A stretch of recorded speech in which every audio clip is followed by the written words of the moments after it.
Hi healthy viewers, welcome to our channel. నేను మీ doctor అంజలి. ఈరోజు మనం బ్యాక్ పెయిన్ గురించి మాట్లాడదామండి. నడుము నొప్పి, చాలామందికి నడుము నొప్పి బాధపడుతూ ఉన్నారు. ఈ ట్రీట్మెంట్ తీసుకున్నా కానీ నడుము నొప్పి తగ్గడం లేదు. ఒక్కొక్కసారి డాక్టర్ దగ్గరికి వెళ్ళిపోతే సర్జరీ చేయాలి నడుము నొప్పి తగ్గాలంటే అనేది కూడా చెప్తా ఉన్నారు. ఈరోజు మనం చూద్దాం బ్యాక్ పెయిన్ ఎందుకు వస్తుంది. అసలు లేడీస్కి ఎక్కువగా బ్యాక్ పెయిన్ ఉంటుంది, జెంట్స్ కన్నా. ఎందుకు అంటే మంత్లీ బ్లీడింగ్ కావడం, బలహీనతగా ఉండడం, కాల్షియం బాడీలో తక్కువగా ఉండడం, విటమిన్ డి డెఫిషియన్సీ ఉండడం, బ్లడ్ తక్కువగా ఉండడం, పోస్చర్ కరెక్ట్గా లేకపోవడం. అంటే ఎప్పుడైతే ప్రెగ్నెన్సీలో పోస్చర్ ఒక రకంగా ఉందా, నెక్స్ట్ బేబీస్కి పాలు ఇచ్చేటప్పుడు బేబీ ఏ పొజిషన్లో ఉంటే ఆ పొజిషన్లో మిల్క్ ఇవ్వడం అనేది జరుగుతుంది మామూలుగా అయితే. దానివల్ల కూడా బ్యాక్ పెయిన్ ఎక్కువ పెరిగిపోతుంది. ఎప్పుడైతే మిల్క్ బేబీకి ఇస్తారో అప్పుడు మదర్కి బాడీలో కాల్షియం, విటమిన్ డి, అన్ని మినరల్స్ అన్ని డెఫిషియన్సీస్ వచ్చేస్తాయి. అప్పటి నుంచే చాలామందికి బ్యాక్ పెయిన్ అనేది మొదలవుతుంది. ఇంకా నెక్స్ట్ ఏంటంటే ఖచ్చితంగా ఒక బేబీ అయిన తర్వాత 2 years గ్యాప్ తీసుకోవాలి నెక్స్ట్ బేబీకి. వెంటనే ప్రెగ్నెన్సీ అంటే 6 months లోపల మళ్ళీ నెక్స్ట్ ప్రెగ్నెన్సీ ప్లాన్ చేస్తారు. అది ప్లాన్ చేస్తారా లేకపోతే సడన్గా అదే నిలబడుతుందా అనేది అది ఆలోచించాలి. కానీ 2 years గ్యాప్ ఇవ్వాలి ఖచ్చితంగా ఒక బేబీ నుంచి ఇంకొక బేబీకి. ఎందుకంటే మన బాడీ దానికి రికవర్ అయిపోవాలి. మన అంత ఆహారం, మన ఫుడ్ అవన్నీ కూడా ఖచ్చితంగా అట్లా తీసుకోవాలి. మన బాడీ సెట్ కావాలి, బ్లడ్కి కానీ కాల్షియం కానీ అన్నిటికీ సెట్ కావాల్సి ఉంటుంది. మీరు బ్యాక్ పెయిన్తో బాధపడుతున్నారు. ఒక్కొక్కరు ఏం చెప్తారంటే బ్యాక్ పెయిన్ ఎప్పటి నుంచి వచ్చిందంటే నాకు సర్జరీ చేసిన తర్వాతనే వచ్చింది అంటే సిజర్ కానీ గర్భసంచి ఆపరేషన్కి నడుముకి మత్తు ఇస్తారు.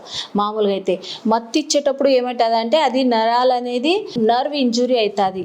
అప్పుడు కూడా వాళ్ళకి బ్యాక్ పెయిన్ అనేది ఎప్పుడైతే ఇంజెక్షన్ వేసినారో నడుముకి అప్పటి నుంచే మాకు బ్యాక్ పెయిన్ ఉంది అంటే నర్వ్ ఇంజురీ వల్ల బ్యాక్ పెయిన్ వస్తుంది. కాబట్టి ఎక్కువ ఎవరైతే ఓవర్ వెయిట్ ఉన్నారో వాళ్ళు కూడా ఎక్కువగా బ్యాక్ పెయిన్ ఉండే అవకాశం ఉంటుంది. ఎవరికైతే ఎక్కువ పొట్ట ఉంటుందో వాళ్ళు కూడా బ్యాక్ పెయిన్ ఎక్కువగా వచ్చే అవకాశం ఉంటుంది. ఎవరికైతే కాన్స్టిపేషన్ ఉంటుందో, ఎవరికైతే మోషన్ డైలీ క్లియర్గా కాదో అప్పుడు కూడా బ్యాక్ పెయిన్ వచ్చే అవకాశం ఉంటుంది. ఇంకా లేడీస్కి ఎక్కువగా ఇబ్బందిగా బ్యాక్ పెయిన్కి కారణం గర్భసంచి ప్రాబ్లం కూడా ఉండొచ్చు. గర్భసంచి చుట్టుపక్క లిగమెంట్స్ ఉంటాయి, ఇవి అన్నీ కూడా ఇంజూరీ అయితే కూడా ప్రాబ్లం ఉండొచ్చు. బ్యాక్ పెయిన్కి కారణం మామూలుగా అయితే తెల్లమైల అయితే కూడా బ్యాక్ పెయిన్ వచ్చే అవకాశం ఉంటుంది. అంతే గర్భసంచి ప్రాబ్లం వల్ల కూడా బ్యాక్ పెయిన్ ఉంటుంది. కాబట్టి వీళ్ళు ఓన్లీ బ్యాక్ పెయిన్కే చూపిస్తూ ఉంటారు. ఎక్స్రే తీపించుకుంటుంటారు, సిటీ స్కాన్ చేయించుకుంటుంటారు, ఎంఆర్ఐ చేయించుకుంటుంటారు. బ్యాక్ పెయిన్ ఎక్కడుంది ప్రాబ్లం అర్థం కాదు. అదైతే ఎముకలు అరిగినాయనేది మామూలుగానే డాక్టర్ చెప్పే ఇది, కానీ తగ్గడం లేదు. మెడిసిన్స్ వాడితే మీరు ఎంత మెడిసిన్స్ వాడతారో దానివల్ల మీకు సైడ్ ఎఫెక్ట్స్ అనేది ఎక్కువ ఉంటాయి.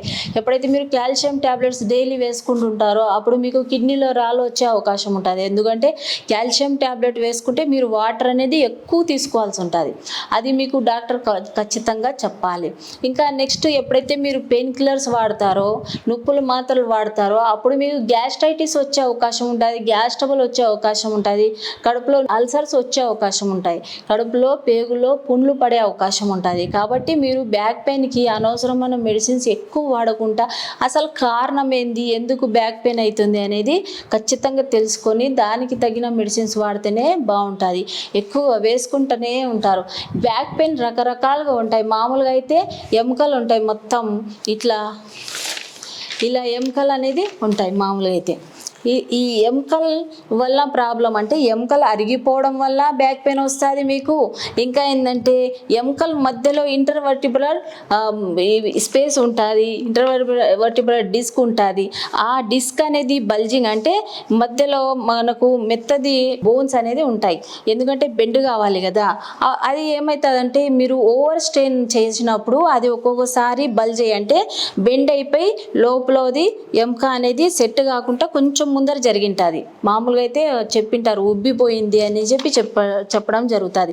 కాబట్టి ఇది ఇంటర్వర్టిబ్రల్ స్పేస్ ఏదైతే ఉందో అది బల్జింగ్ కావడం అనేది జరుగుతుంది. దానివల్ల కూడా బ్యాక్ పెయిన్ ఉంటుంది. ఇంకా ఏంటంటే బ్యాక్ పెయిన్ ఒక్కటే కాదు, మీకు కాళ్ళ తిమ్మిర్లు రావడం అనేది జరుగుతుంది. ఎప్పుడైతే కింద భాగం అనేది మీకు ఎప్పుడైతే కింద భాగము బ్యాక్ పెయిన్ వస్తుందో దాంతోపాటు కాళ్ళ తిమ్మిర్లు కూడా వచ్చే అవకాశం ఉంటుంది.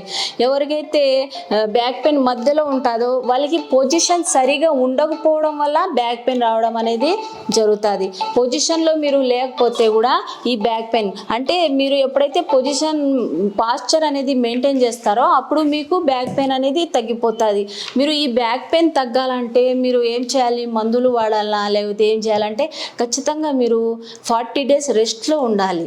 ఇంకా ఏంటంటే మీరు మామూలుగా కూర్చొనే ఏదైనా తీసుకోవడం అనేది చేయాలి. మీరు వంగి లేసే పని ఎక్కువ చేయకూడదు. 40 days రెస్ట్ తీసుకోవాలి. అప్పుడు మీకు బ్యాక్ పెయిన్ అనేది కొంతవరకు తగ్గిపోతుంది. మీరు ఓన్లీ పెయిన్ కిల్లర్స్ వాడకుండా కాల్షియం సప్లిమెంట్ ఉండాలి మీకు. ఇంకా ఏంటంటే మీకు విటమిన్ డి డెఫిషియన్సీ వల్ల కూడా ఎముకలు అరగడం అనేది జరుగుతుంది. ఓల్డ్ ఏజ్ వాళ్ళకి మామూలుగా అయితే ఎముకలు అరుగుతాయి. మీకు మిడిల్ ఏజ్లోనే ఎముకలు అరగడం అంటే అది మంచి లక్షణం కాదండి. ఇంకా ఏంటంటే మీరు కాల్షియం వాడకుండా నువ్వులు యూజ్ చేయొచ్చు, లేదా హోమియోపతి మెడిసిన్స్ వాడవచ్చు. ఇంకా ఏంటంటే లోటస్ సీడ్స్ వాడవచ్చు. డైలీ 7 లోటస్ సీడ్స్ తీసుకుంటే మీకు కాల్షియం సప్లిమెంట్ వస్తుంది. ఎండలో మీరు బాగా 20 నిమిషాలు మామూలుగా అయితే పొట్ట భాగం వెనక వీపు భాగం ఎండలో 20 నిమిషాలు ఖచ్చితంగా మీరు ఉంటే మీకు విటమిన్ డి డెఫిషియన్సీ అనేది రాదు. ఇంకా విటమిన్ డి దేంట్లో ఉంటుంది అంటే ఆవు పాల్లో విటమిన్ డి ఉంటుంది అండి పుష్కలంగా. ఇంకా నెక్స్ట్ ఎగ్లో కూడా విటమిన్ డి ఉంటుంది ఖచ్చితంగా. కాబట్టి ఎగ్ తీసుకున్న మీరు మిల్క్ తీసుకున్న ఆవు మిల్క్ అది కూడా జెర్సీ కాదు, నాటు ఆవు మిల్కే తీసుకోవాలి. మీరు అది తీసుకుంటే కూడా మీకు calcium plus vitamin D 2 supplement అనేది ఉంటుంది. అయినా కానీ విటమిన్ డి డెఫిషియన్సీ చాలా వరకు ఇబ్బంది పెడుతుంది. కాబట్టి నెలకు ఒకసారి 60,000 యూనిట్ ఖచ్చితంగా మీరు ఇది మెడిసిన్ వాడాలి. విటమిన్ డి శాచెట్స్ అనేది వాడాల్సి ఉంటుంది. మామూలుగా అయితే మీరు డైలీ 2000 యూనిట్ తీసుకోవాలి. అది డైలీ తీసుకోవడానికి కష్టం అంటే నెలకు ఒకసారి మీరు 60,000 యూనిట్ తీసుకోవచ్చు. ఇంకా నెక్స్ట్ ఏంటంటే మీకు తగ్గడం లేదంటే మీరు ఖచ్చితంగా ఒకసారి స్కానింగ్ చేయించుకోవాలి. ఎందుకంటే గర్భసంచి ప్రాబ్లం వల్ల కూడా ఉంటుంది. గర్భసంచి ముఖద్వారం మీరు చెకప్ చేయించుకోవాలి. ఏదైనా ప్రాబ్లం ఉందేమో అనేది అది చూపించుకుంటే కూడా ఆ ప్రాబ్లం సాల్వ్ చేసుకుంటే కూడా మీకు నడుము నొప్పి అనేది తగ్గిపోతుంది. చాలామంది నడుము నొప్పి ఉంది అని చెప్పి చెప్తారు, కానీ ఎక్కడ ఉంది అనేది అర్థం కాదు. కాబట్టి మీకు ఎప్పుడైతే నడుము నొప్పి ఇక్కడ సైడ్కి వస్తుందో కిడ్నీలో స్టోన్స్ ఉండే అవకాశం ఉంటుంది. కాబట్టి కిడ్నీలో స్టోన్స్ ఉన్నాయేమో అనేది ఒకసారి మీరు చెకప్ చేయించుకోవాల్సి ఉంటుంది.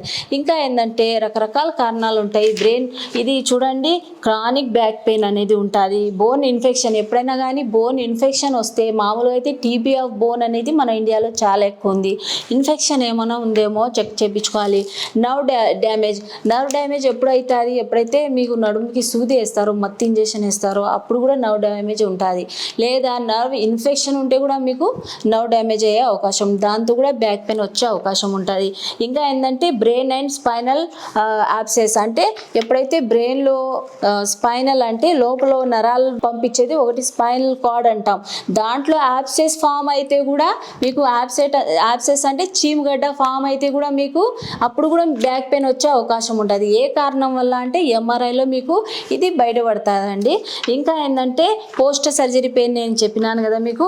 ఇంకా కిడ్నీలో ఇన్ఫెక్షన్ వస్తే కూడా మీకు అంటే కిడ్నీలో స్టోన్స్ ఉన్న ఇన్ఫెక్షన్ వచ్చినా బ్యాక్ పెయిన్ ఉంటుంది. కాబట్టి ఏ కారణం వల్ల మీకు బ్యాక్ పెయిన్ వస్తుంది అది ఫస్ట్ కారణం తెలుసుకుని ఆ కారణం తీసేస్తే ఏదైతే కాజ్ ఉందో అది తీసేస్తే మీకు బ్యాక్ పెయిన్ అనేది తగ్గిపోతుందండి.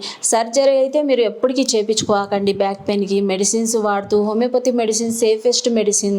మీరు రెస్ట్ తీసుకుంటూ ఉంటే మీకు బ్యాక్ పెయిన్ అనేది తగ్గిపోతే స్ట్రెస్ అనేది తీసుకోకండి మీరు. ఇంకా ఆహారం కరెక్ట్గా ఉండాలి. కాబట్టి ఇవన్నీ పాటిస్తూ మీరు హెల్తీగా ఉంటారని నేను ఆశిస్తున్నాను. ఈ వీడియో కానీ మీకు నచ్చితే లైక్ చేయండి, షేర్ చేయండి, సబ్స్క్రైబ్ చేయండి.